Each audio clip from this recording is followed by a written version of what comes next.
Hello, it is 570 week number 6.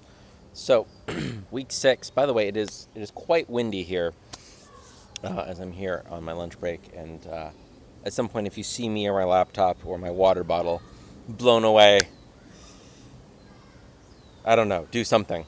I guess you won't be seeing this because I still have to upload the video to YouTube, or as my mom calls it, the YouTubes. So don't do anything. I am okay. You are watching this.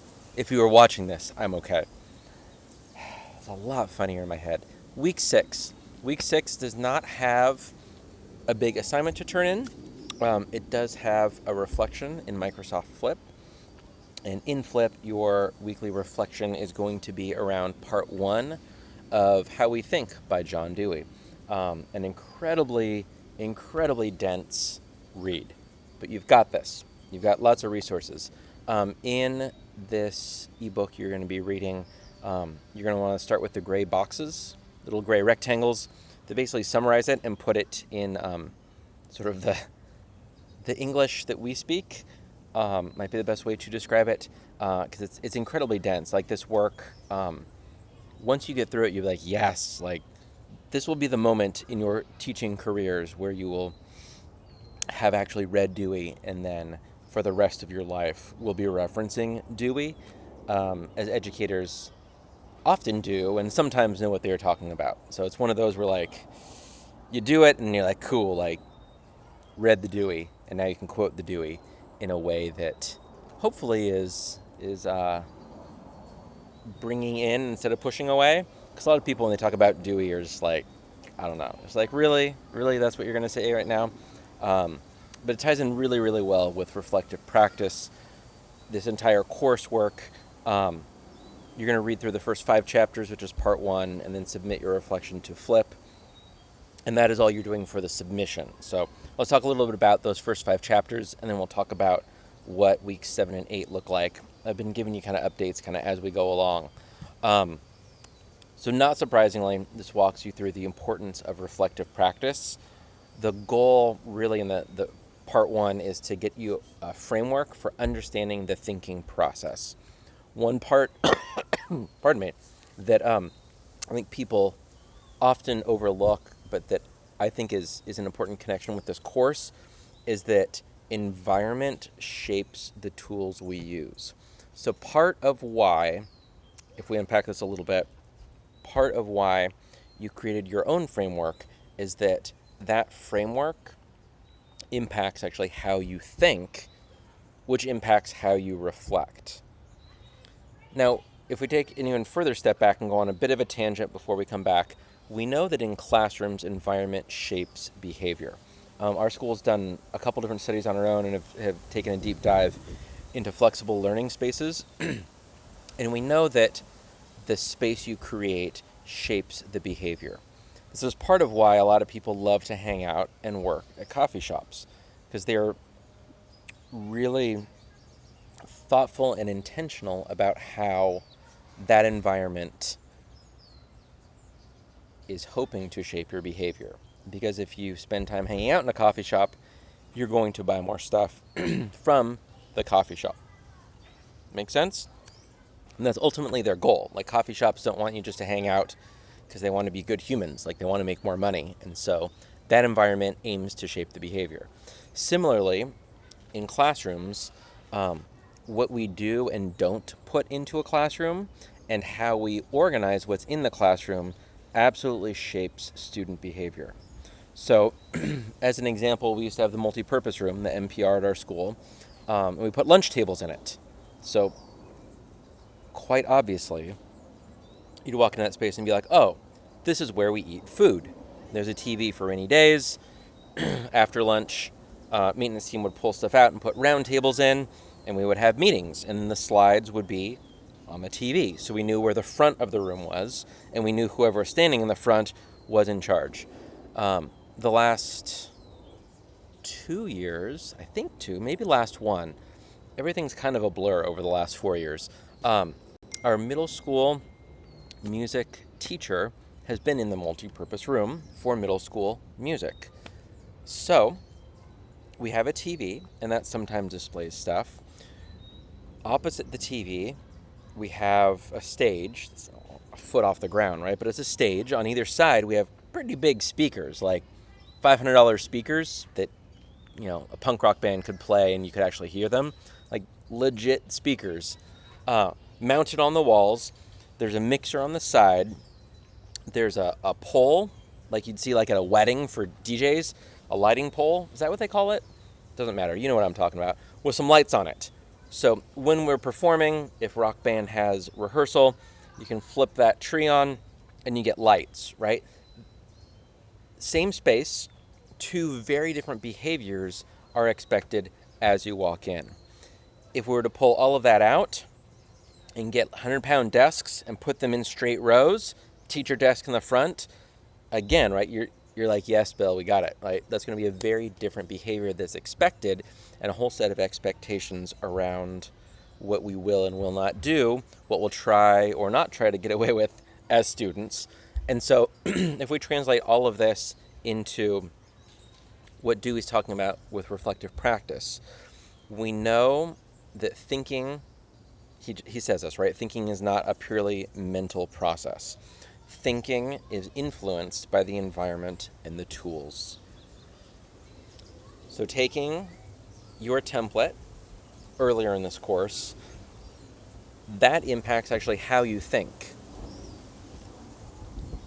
which in and of itself isn't that big of a deal, but is actually a pretty profound sentence, right? That workflow you have, that visual, actually affects how you reflect and how you think. And so as we look at the role of language and reflective practice, all of this is going to start to kind of swirl together. And then ultimately, really the first part of this book is just around the importance of reflection in the thinking process. We've been calling it reflective practice, and ultimately you're going to get a framework to better understand the thinking process. Start with the gray boxes. If there's a sentence or a paragraph you're really struggling with, copy and paste it, throw it into ChatGPT, another AI bot. Explain this sentence to me as though I am an 8th grader, right? Summarize this for me. Let's pretend you're a high school teacher. Explain this to a 9th grader, and then just paste the paragraph or 2 or 3 in. You can't paste all 113 pages in. That doesn't work for ChatGPT, although that would work for ChatPDF, but it's far less robust. Don't be afraid to take advantage of the tools that you have, because this Dewey reading is dense. There's a lot. You've got the gray boxes. That'll get you going. For sure, just read all the gray boxes and then go back and do that. All of that is going to go into your reflection in Flip. And then let's look ahead to week 7. Week 7 is really your signature assignment for this course. This is your reflective practice presentation. It's going to be multimedia. So there's a variety of ways that you can record your screen and your face, not the least of which is actually Zoom. So if you want to just, if you know Zoom and love Zoom, record it. Your goal is to have it be about 10 minutes. 5, you're not going to be able to cover everything. 10's just about right if you practice, and 15 or longer means you need to spend more time really getting to the point, because it can be done in about 10 minutes.